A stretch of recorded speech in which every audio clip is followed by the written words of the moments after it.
अस्सलाम वालेकुम रहमतुल्लाहि व बरकातहू। आज हम लोग सूरह बकरा की आयत नंबर 256 जो है ना उसकी तफसीर बयान करेंगे। बहुत ही ध्यान तवज्जो सुनेगा, अपनी जिंदगी में उस पर अमल करने की जरूर कोशिश कीजिएगा। चलिए पढ़ना शुरू करते हैं। रब्बि इश्रह ली सदरी वयस्सिर ली अमरी वहलुल उक़दतम मिन लिसानी यफ़क़हू क़ौली रब्बि ज़िदनी इल्मन नाफ़िअ अल्लाहुम्मा रब्बि ज़िदनी इल्मन नाफ़िअ अल्लाहुम्मा फ़क़्हिना फ़िद्दीन औज़ु बिल्लाहि मिनश शैतानिर रजीम बिस्मिल्लाहिर रहमानिर रहीम। आयत नंबर 256। इस आयत में क्या बोला जा रहा है? लाइक राहफ़िद्दीन, दीन में कोई जबर नहीं, कोई जबरदस्ती नहीं, यानी दीन में लोगों को सोच समझ कर आना होगा, यानी कि खुद अपनी अकल इस्तेमाल करके। अब आयतल कुर्सी के बाद ये आयत क्यों फरमाई गई कि दीन में कोई जबर नहीं, अल्लाह की पहचान करा दी गई। आयतल कुर्सी में क्या किया? अल्लाह की सारे तारुफ थे ना, सारी तारीफें थी, तो अल्लाह की पहचान करा दी गई। समझा दिया गया कि अब क्या है कि तुम्हारा इम्तिहान है, खुद अपनी अकल से काम लो और खुद क्या है समझो, उसकी अजमत को पहचानो, यानी कि सरेंडर करो और खुद जो है ना झुक जाओ।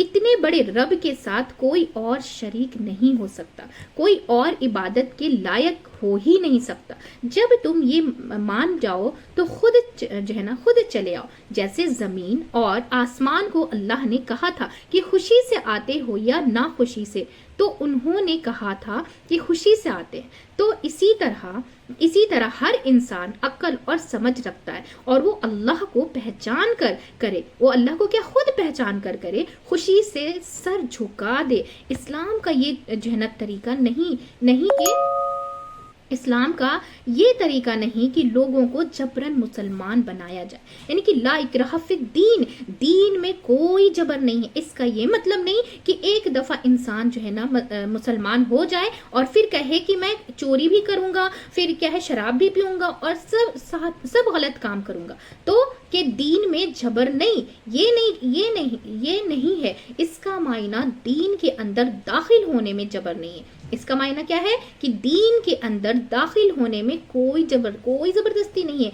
एक दफा आप उसके अंदर आ गए तो फिर आपको जो है ना अपनी इतनी ख्वाहिशों की जो है ना पाबंदी करनी होगी। यानी कि जैसे एग्जाम्पल को आपको जबर नहीं है कि जो है ना कर सकते, तो आप जैसे ना गाड़ी जरूरी चलाएं, ऐसा जबरदस्ती नहीं है ना, जबरदस्ती नहीं है ना कि आपको गाड़ी जरूरी चलाएं। लेकिन अगर आप लाइसेंस ले लेते हैं तो अपनी मर्जी से, तो फिर आपको क्या करना होगा कि आप कहाँ के कहीं जबर नहीं, जैसे ना मन जैसे चाह, जैसे भी हम जो है ना गुड चला सकते हैं ना, अच्छी तरीके से चला सकते, तो ये नहीं हो सकता। यानी कि फिर आपको जो अहद आपने किया, जो लाइसेंस लेते हुए कि मैं इन जो है ना इन क़वानीन को, यानी कि कानून के पाबंदी को करूंगा, तो इसी तरह जब दीन पर आप कलिमा, जैसे अब हम लाइसेंस ले लेते हैं तो क्या है, अभी उसके सिग्नल्स है, अभी हमें सिग्नल्स पे नहीं रुकेंगे और हम गाड़ी दनादन लेके चलाते जाएंगे तो एक्सीडेंट ही होने वाला है ना,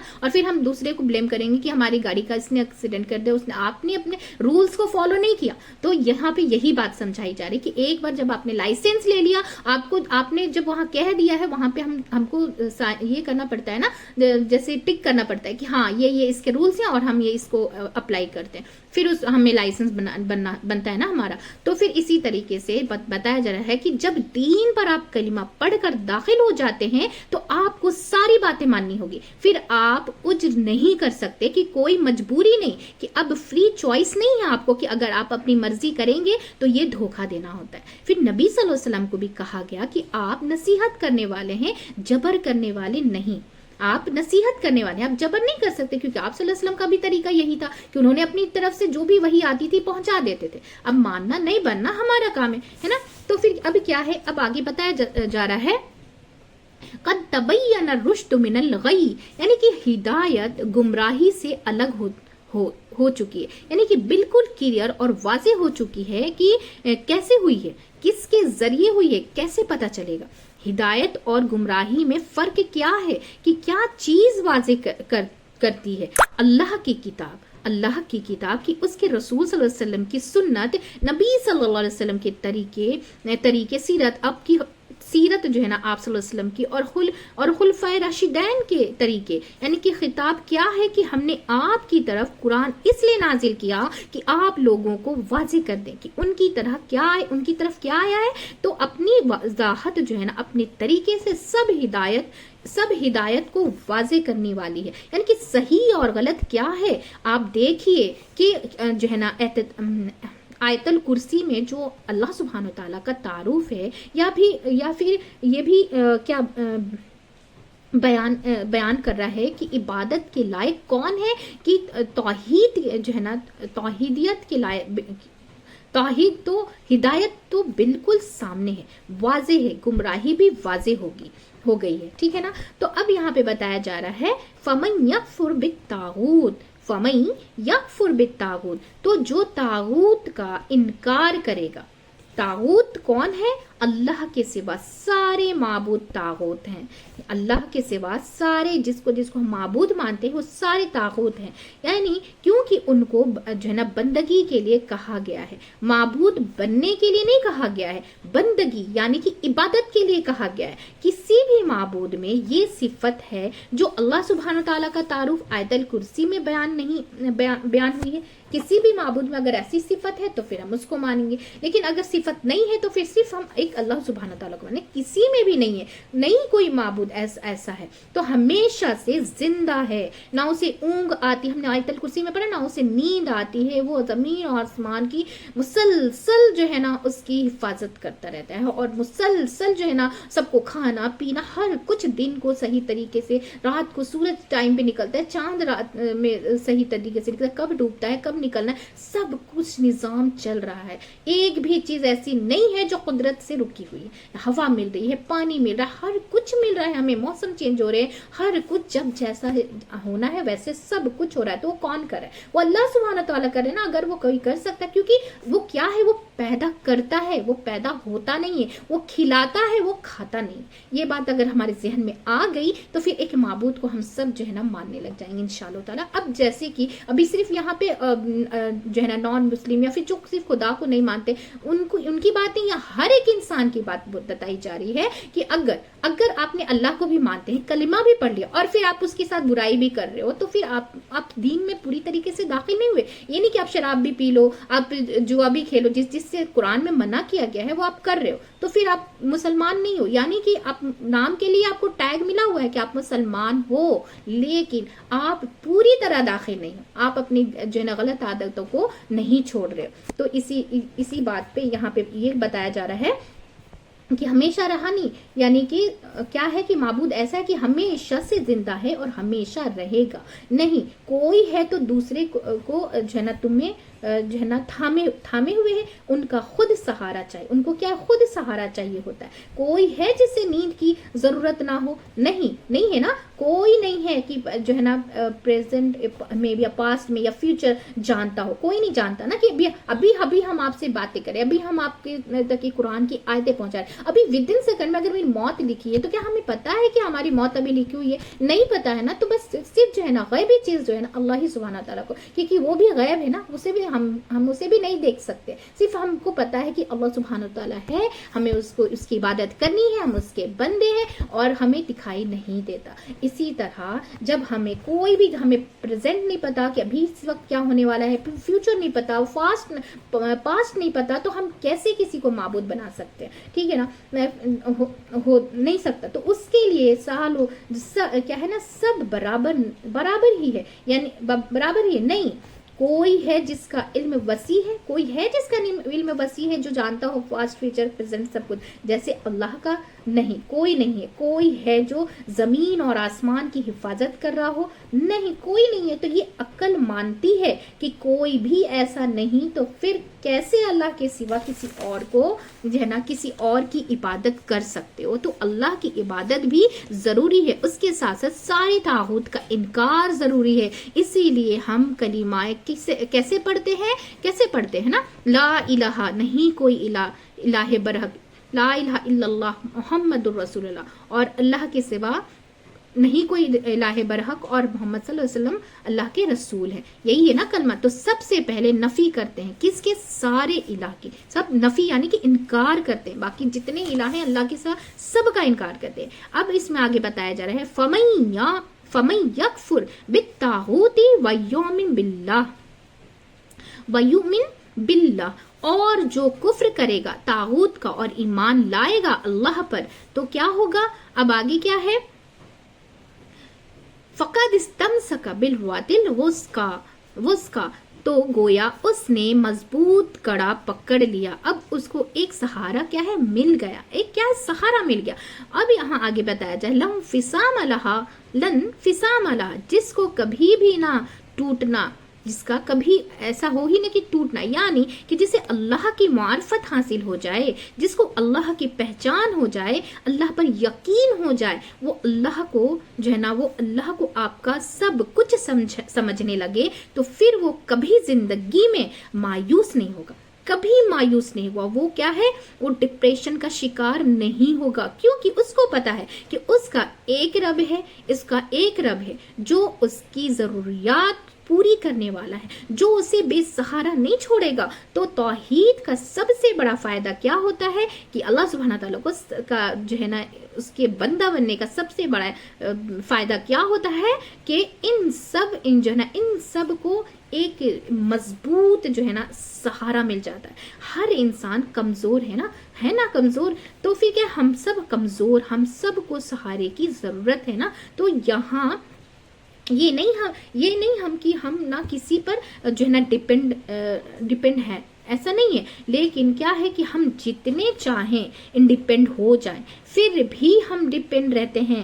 خاص خواتین جیسے عورتیں، خواتین بہت اسٹرگل میں ہیں کہ کسی طرح ٹوٹل انڈیپینڈ حاصل کر لے. لیکن آپ کے نتیجہ دیکھ ہی لیا ٹوٹل انڈیپینڈنس کا بھی کہ یہ جو آپ کے جو ہے نا آپ کے شوہر جو ہیں اور گھر پہ ڈیپینڈ نہیں کرتی ہیں اور پھر وہ گورنمنٹ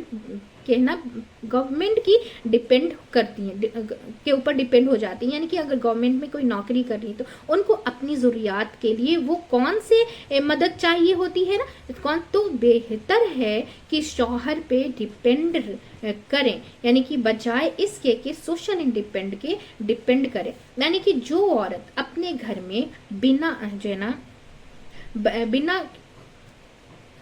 جو عورت اپنے گھر میں بنا کے نہیں رکھتی پھر اس کو کیا ہے؟ بھائی کا سہارا یا پھر ماں باپ کا سہارا لینا پڑتا ہے، چاہیے ہوتا ہے نا. تو ہونا ہو پھر وہ غیروں کا سہارا ڈھونڈنے لگتی ہے تو پھر وہ فساد ہو جاتا ہے. اور ہر چیز میں کیا کرتا ہے؟ بگاڑ پیدا کرتا ہے. تو انسان اپنی نیچر کے اعتبار سے انڈیپینڈ نہیں ہے، انسان اپنی نیچر کے اعتبار سے انڈیپینڈ نہیں ہے.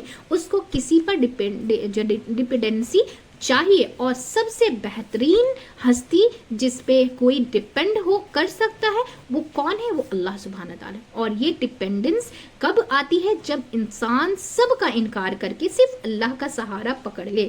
ٹھیک ہے نا، صرف اللہ کا سہارا پکڑ لے. لا الہ الا اللہ، نہیں کوئی اللہ کے سوا معبود برحق.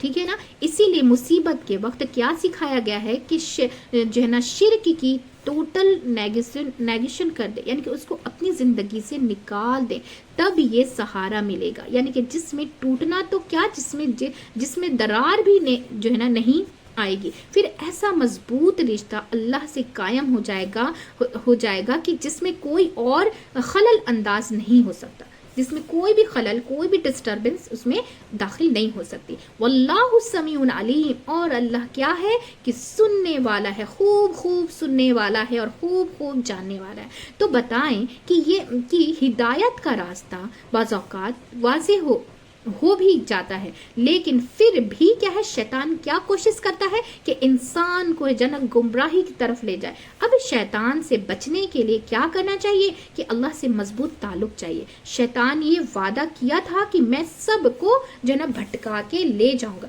مگر جو ہے نا मगर क्या है कि तेरे चुने हुए बंदे उन पर तेरे बस नहीं चलेगा। मेरे क्या अल्लाह सुब्हान तआला भी क्या बोलते हैं शैतान से, मगर तेरे चुने हुए बंदे उन पर तेरा बस नहीं चलेगा, और ये अल्लाह ताला ने खुद भी फरमाया है, ठीक है ना। बेशक मेरे बंदे उन पर जो है ना तेरा जोर नहीं चलेगा, लेकिन जो क्या बोल रहे अल्लाह सुब्हान, बेशक मेरे बंदे उन पर तेरा जोर नहीं चलेगा। क्यों? क्योंकि उन्होंने ऐसा मजबूत सहारा पकड़ा हुआ है कि जिसको कभी नहीं टूटना, जिसमें कोई खलल नहीं आ सकता। फिर शैतान जो है ना बेचारा क्या करेगा वहां, और इसी कॉन्सेप्ट को अगली आयत में वाजे किया गया है। अब शैतान आगे क्या करेगा, अब इस आयत से हमें ना अब आगे की कॉन्टेक्स्ट में हमें आगे की आयत में बता दिया गया। अल्हम्दुलिल्लाह हमारी जो है ना मुख्तसर सी तफसीर मुकम्मल हो चुकी है 56 की। आप बहुत ही ध्यान तवज्जो सुनेगा कि आप देखिए कि अल्लाह सुब्हानहू तआला की तारीफ आयतल कुर्सी में बता दी गई, और उसके बाद बताया जा रहा है कि अब तुम अपनी अकल का इस्तेमाल करो, है ना, कि तुम अपनी अकल से, अपने जो है ना समझ से तुम समझो कि अल्लाह कौन है, अल्लाह रब्बुल इज्जत कौन है, कौन ये सहारा बना के रखा है, कौन आसमान को पकड़ के रखा है, ना तो उसमें सुतून। अभी एक घर बनाने के लिए हमें चारों तरफ से क्या पिलर्स की जरूरत होती है, कि बिना पिलर्स के इतना बड़ा आसमान जो है खड़ा हुआ है हमारे ऊपर, लेकिन उसमें कोई खलल है, आसमान जैसे चल रहा है वैसे आसमान के ऊपर तारे दिखते हैं, सूरज आते हैं वैसे चांद आते हैं, सब कुछ कोई खलल नहीं, जैसे निजाम अल्लाह सुब्हानहू तआला ने बनाया है वैसे सारे के सारे में। तो एक जो है ना इक़रा फ़िद्दीन से क्या बात समझ में आती है हमें इस आयत में, इक़रा फ़िद्दीन से क्या बात समझ है कि दीन में कोई जबरदस्ती नहीं है, दीन में दाखिल होने के लिए कोई जबर नहीं है, कोई जबरदस्ती नहीं। जब दीन में दाखिल हो गए तो फिर एक अहकाम की पाबंदी करनी होगी, यानी कि जो हुक्म दिया गया है उसे मानना पड़ेगा, जो अहद किया है ला इलाहा इल्लल्लाह का उसकी पाबंदी करनी होगी। फिर आपको किसी माबूद को, किसी को अपना माबूद नहीं बनाना होगा सिवाय उसके। तागुत किसे कहते हैं, अब उसमें अभी हमने आयत में पढ़ा ना तागुत करके आया था आयत में कि फमन यकफुर बित्तागुत, तो अभी तागुत का क्या है कि अल्लाह के सिवा जो है ना सारे माबूद तागुत है।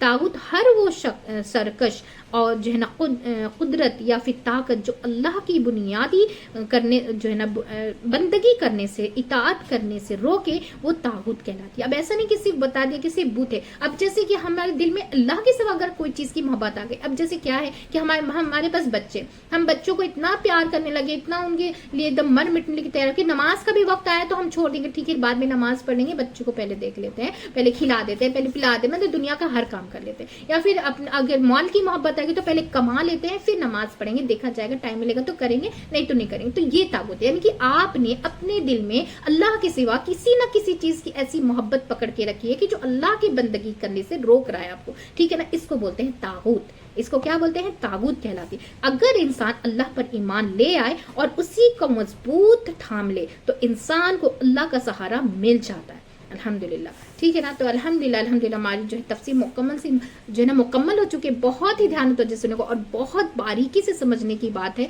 हमें कि हमारे दिल में किस किस चीज़ की मोहब्बत तो ऐसी नहीं है जिसकी वजह से हम नमाज को जो है ना उसको छोड़ देते हैं। ऐसी कौन सी चीज़ जो हमें रोकती है अल्लाह की बंदगी करने से, तो हमें अपनी ज़िंदगी से उसे कट आउट करना है, हमें अपनी ज़िंदगी से उसे निकालना है, ताकि हम जो है ना अपनी बंदगी में, अल्लाह की बंदगी में कोई कमी बेसी हम ना कर सके। हाँ, कोई उज्र की वजह से कोई कभी तो भी हो गया तो अल्लाह देख रहा है ना, आपकी नियत समझ रहा है। उज्र भी आता है तो फिर भी हमारे दिल में ये होना चाहिए कि अल्लाह मेरी नमाज छूट रही, मेरे को नमाज पढ़ने में पहले मैं नमाज पढ़ लूंगी, कैसे भी करके अल्लाह मेरे को जगह दिला दे या कुछ भी ऐसा कर दे कि मैं नमाज मेरी मिल जाए, मैं नमाज पढ़ सकूं। इस तरीके नियत देखता है वो ना। अगर आपने नियत ही नहीं करी है दिल में और आप अपना बस अंधाधुंध जैसे सुबह उठे और बस ब्रश किया, खाए पिए और अपने काम पे निकल गए, नमाज पढ़ा कि नहीं पढ़ा कोई फिक्र नहीं, आंसू तक नहीं निकले कि या अल्लाह मुझसे कौन, अगर एक वक्त की भी नमाज जाया हो जाए ना तो आप आंसू निकलना चाहिए कि या अल्लाह मुझसे आज कौन से गुनाह हो गए हैं जो आज मुझे तूने अपने सामने खड़ा नहीं किया। क्योंकि खाना तो पूरी दुनिया को दे रहा है, लेकिन सजदा करने की तौफीक वो सबको नहीं देता।